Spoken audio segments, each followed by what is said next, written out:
Bakit kaya hindi sinasagot ni Shen yung cellphone niya?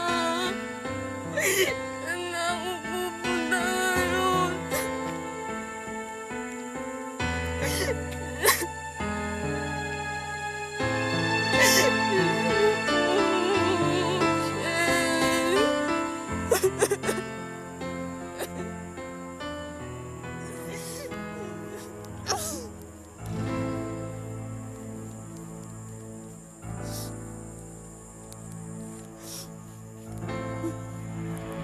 Ito ang mga kontrata ng 2 commercials mo.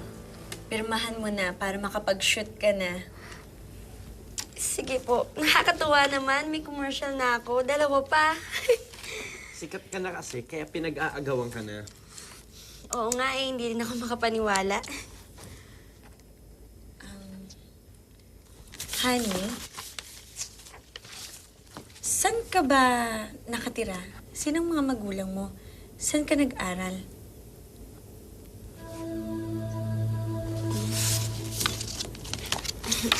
Bakit ho gusto niyong malaman? Kasama po ba ito sa commercial na gagawin ko? Hindi naman. Gusto ko lang talagang makilala ka ng gusto. Yung background mo. Huwag niyo na hong alamin. Kasi gusto kong maging pribado ang buhay ko. Kahit sa akin, hindi mo sasabihin? Kahit kanino, wala akong sasabihin. Ito na po yung kontrata. Salamat ho.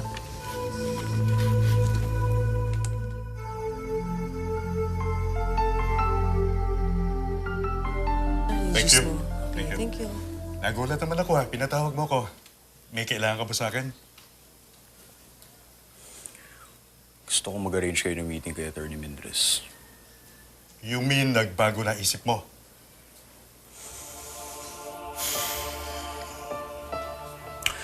Tanggap ko na ho na wala na akong laban kay Rochelle.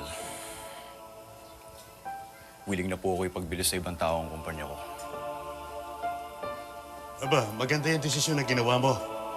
Bayaan mo makikipag-arrange ako ng appointment with Atty. Mendres. Congratulations dun sa gagawin mong commercial. Uy, salamat.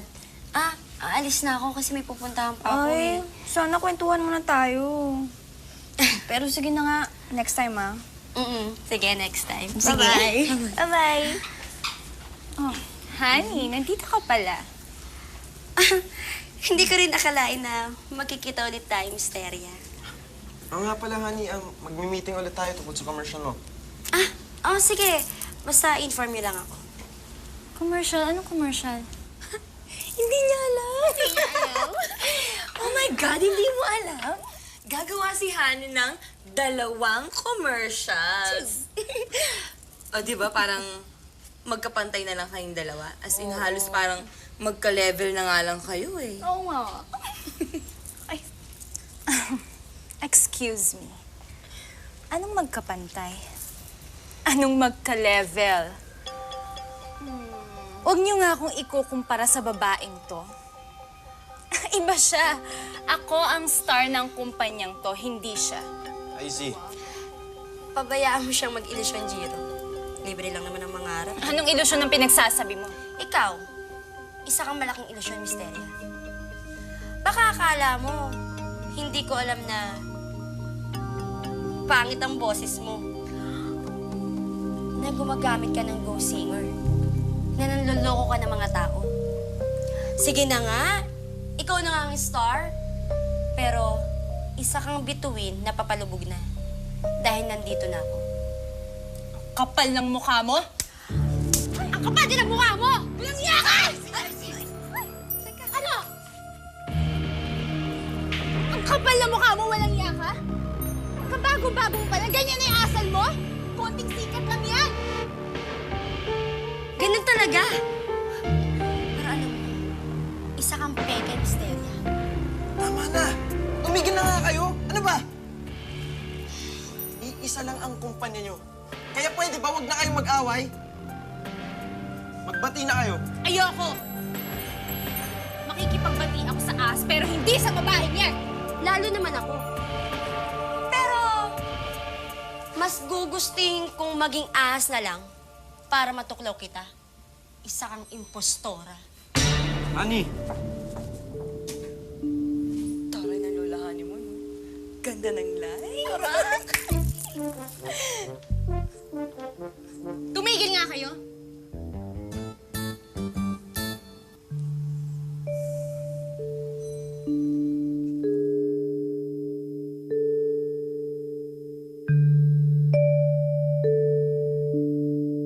Ching ching, taba taba, ching ching, ching ching.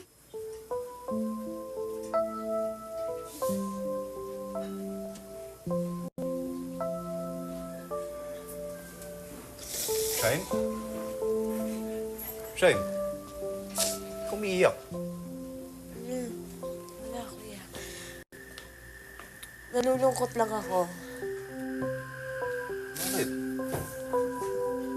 Hindi ba ibebenta mo na yung kumpanya?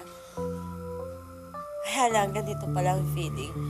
Nung una, ako nagpupush sa'yo, pero ngayon, natatakot kasi ako na baka bumalik tayo sa dati nating buhay. Mahirap, walang pera, walang kwenta. Shine, hindi tayo babalik dun sa dating buhay natin. Hindi tayo hihirap. Ang laki ng offer ni Attorney Mendres sa atin.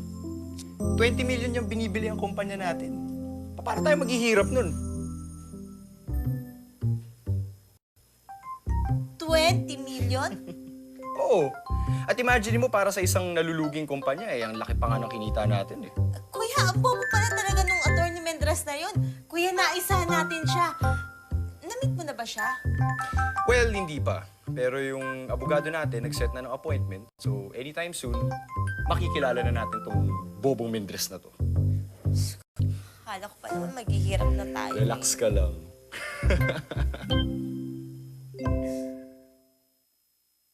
Attorney Mendres, Rochelle, salamat at dumating kayo. Alam kong busy-busy kayo. Maupo ko kayo. basta ikaw, walang problema. Manay, pwedeng... Ay, of course. Maghahanda naman ng refreshment. Excuse me lang, attorney. Talaga, Jopay? Nakipagsampara ka kay Icy? Oo, Jack. Akala niya siguro hindi ko siya lalabanan. Yun, binigyan ko nga ng isa. Eh, di napaya siya. Aba, mabuti naman at malunong ka ng rumaban ngayon kaysa dati. Naman.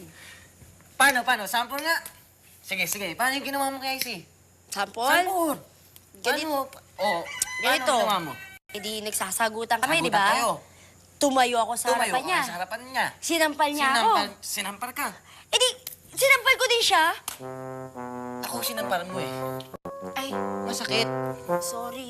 Kahit pa paano masakit. Sorry. Ito, ginawa mo yun? Mm. Nakakatuwa naman. Bilib na ako, ha? Hay naku, Jack. Iba na ang katauhan ko ngayon. Hindi na ako si Jopay na dating inaapi, pangit, mataba, martir. Ako na ngayon si Honey. Maganda, payat, sikat, hinahangaan. Kaya hindi na ako magpapaapak pa, Jack. Dahil ako na ngayon ang mga apak sa kanila.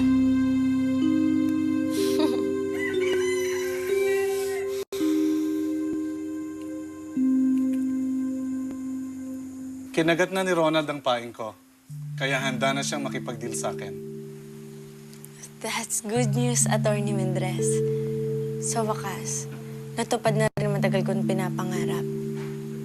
Babalik ulit sila sa lupa. Alam mo na siguro kung anong susunod mong gagawin. Oo, Iha. Don't worry, planado na ang lahat. Good job, Attorney. Good job.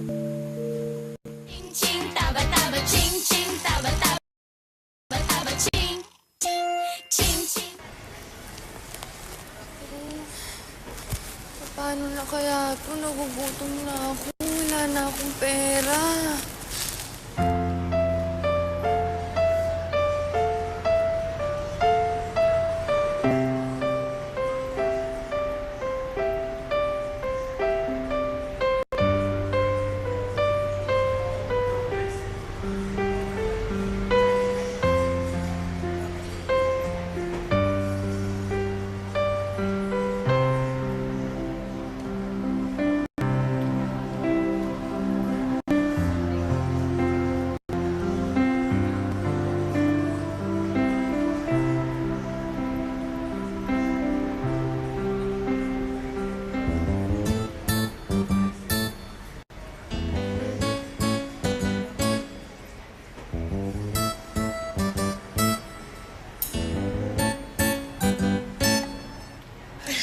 Nakakatuwa naman. Bilhoy mo dati.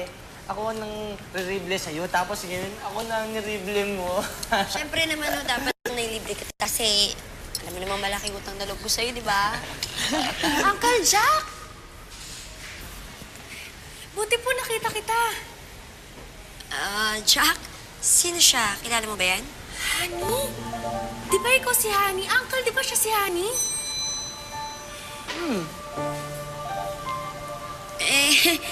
Sino ka ba? Si Crystal po ako, Uncle. Crystal. Yung dati pong alaga ni Kuya Ronald at Sunshine.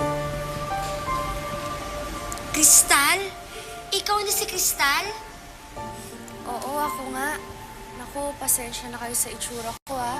Ilang araw na kasi ako natutulog sa kalye. Pinalayas na kasi ako ni Kuya Ronald sa kanila. Kawawa ka naman para, Crystal.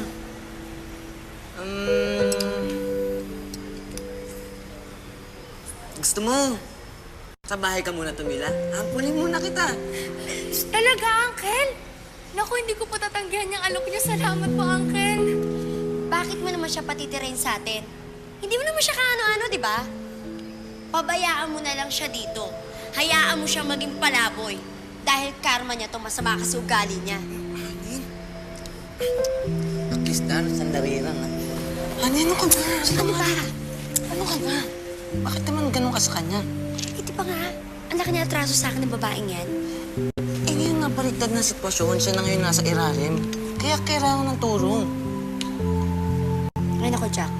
Kung papatirain mo siya sa bahay natin, ako nga alis. Chupay. Seryoso ako, Jack. Kung kakampihan mo mga kaaway ko, ako na mismo alis sa pudar mo.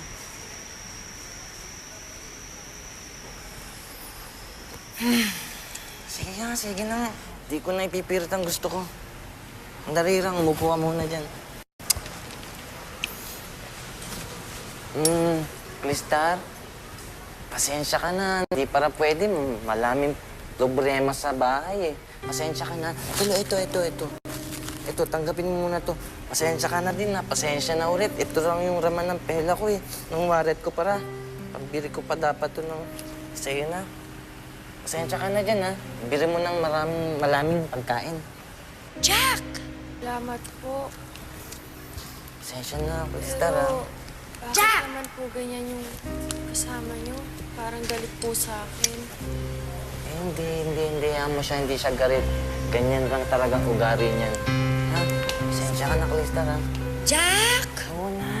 Tara na! Oo. Sige na, Crystal. Mag-iingat ka, ha? Kumain ka mabuti. Bye-bye. Ano na nga?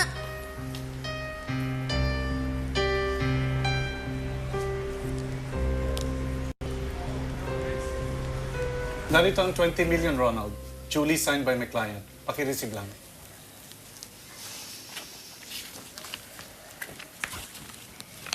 Kuya, 20 million to. Malaki-laking pera to, ah. Now we can sign our contract. Sinasadya mula ngayon ay inibigay mo na ang pag-aari sa Panasay Records sa aking pangalaga. You can read the contract if you want. Hindi na, attorney. Pirmahan na lang natin to na matapos na.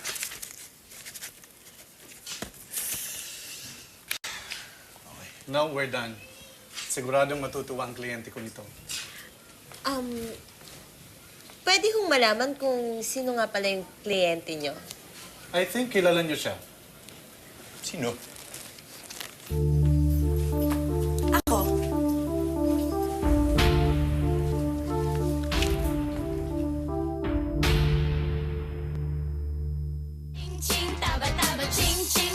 Ikaw ang kliyente ni Atty. Mendres. Ikaw ang bumili ng Panasay Records. Bumili? What are you talking about, Ronald? Bakit ko naman bibili ng isang bagay na pag-aari ko naman in the first place?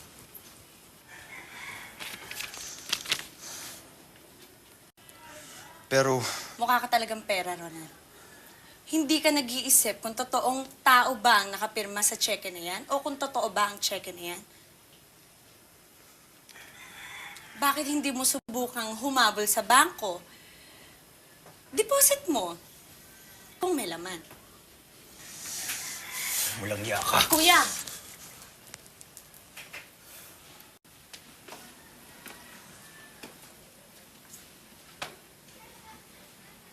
Mga walang iya kayo. Itidemanda ko kayo ng pulpul na abogado mo! Paano ka magdedemanda? Eh di mapapahiya ka lang. Dahil mauungkat lang sa husgado ang ginawa mong pagnanakaw sa kumpanya ko dahil sa panloloko mo. Kaya sige, magdemanda ka. Pero anong perang gagamitin mo? Eh, alam kong wala ka namang pera. In fact, pag-aari ko ng bahay na to dahil pera ng panasay ang ginamit mong pambili dito. Paano mo naman napatunayan yan? Hindi ko na kailangan patunayan pa dahil pumirma na kayo sa kontrata. Yan ang hirap sa inyo eh. Hindi nyo kasi binasa. Alam nyo ba kung ano nakasulat sa kontrata? Na inaamin nyo na ang lahat ng kasalanan nyo. Kaya't ibinabalik nyo na sa akin ang lahat ng pag-aari na linakaw nyo sa akin. Nandito ang kontrata. Magandang patunay ito sa korte laban sa inyo. Ano ka ngayon, Ronald? Tuso man ang matching na paglalalangan din. Kaya pagdusahan nyo ang kasalanan nyo. Bago matapos ang araw na to, lumayas na kayo dito. Or else, ako ang magdidemanda sa inyo. Naiintindihan nyo?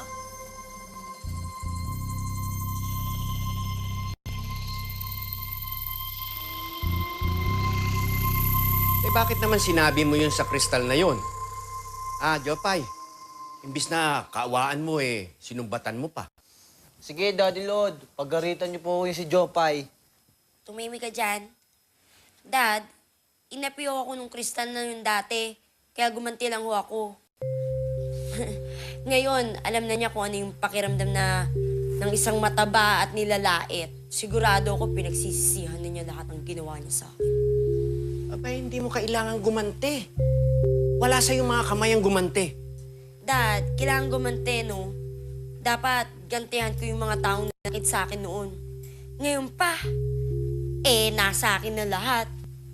Kaya, humanda silang lahat. Lahat ng mga nang-api sa akin. Kasi iisa-isahin ko sila. Babalikan ko silang lahat. Nagbago na ang anak ko dyan. Kasabay ng pagbabago ng kanyang itsura. Nagbago na ang loob ng anak ko.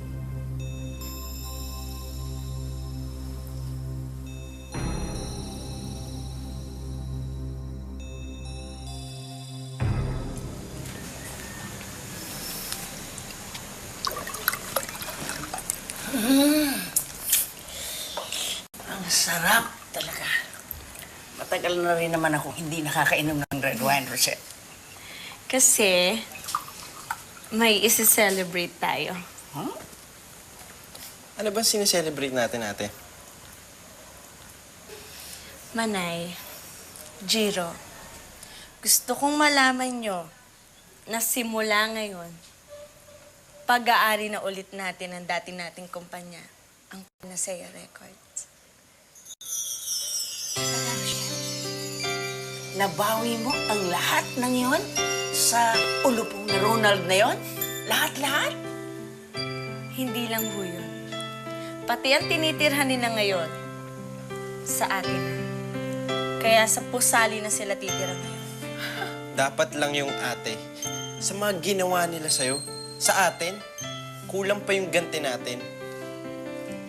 Hindi, Jiro. Makita ko lang na bagsak sila. Katulad ng ginawa nila sa atin noon. Tama na yun. Cheers!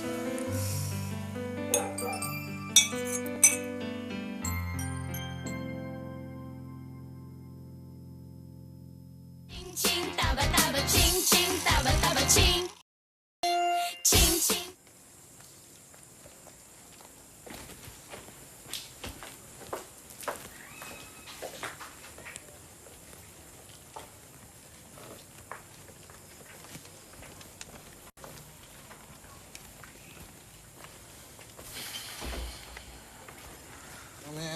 Brad, pakipatay na ng ilaw dyan, ha? Oo, na. Kasalanan mo ito lahat, kuya eh. Pirma kasi ng pirma, hindi mo muna binabasa. Malay ko bang abogado ni Rochelle yun? Malay ko bang lulukuhin niya tayo? Saan tayo pupunta ngayon? Saan tayo pupulutin? Ewan ko. Siguro, balik na lang tayo sa dating buhay natin. Kuya, hindi na ako sanay sa ganung buhay. Ayoko na ng ganun. Gumawa ka naman ng paraan. Paraan? Sige. Gusto mong gantihan ko si Rochelle? May pera ka ba? Paano natin gagantihan si Rochelle ngayon? Lahat ng pera nasa kanya.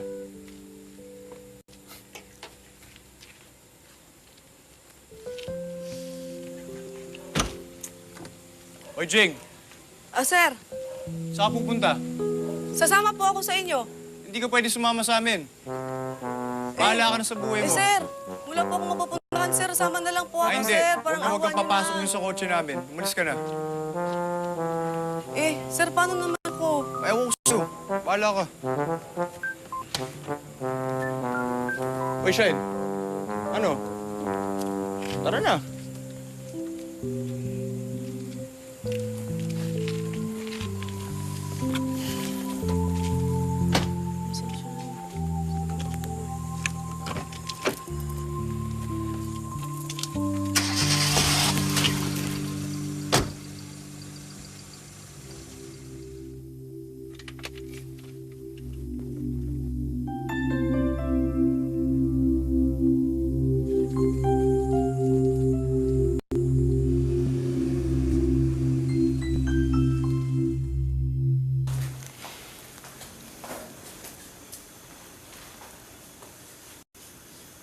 Rochelle? Gabi na, anak. Pahinga ka na. Hindi pa ako inaantok. Sige ho, mauna na ho kayo. Ako na ho magsasara ng pinto. Anak, kanina, ang saya-saya mo. Ngayon naman, nalulungkot ka. Nasa iyo na ang lahat. Nakuha mo na. Ang lahat. Lahat. Hindi ka na dapat nalulungkot. Nasa iyo na lahat. Hindi ho totoong nasa akin ng lahat, Manay. May kulang pa ho. Ano?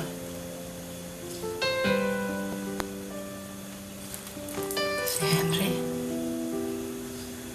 Siya ba ang tinutukoy mo? Oo, Manay. Alam kong mas magiging masaya ako kapag nakita ko na siya. Pero nasan siya? Naiisip niya pa ba ako? Mahal niya pa ba ako? Kasi hanggang ngayon, mahal ko pa siya. Huwag mong pahirapan ang iyong sarili. Kalimutan mo na siya. Marami ang lalaki, hindi lang siya.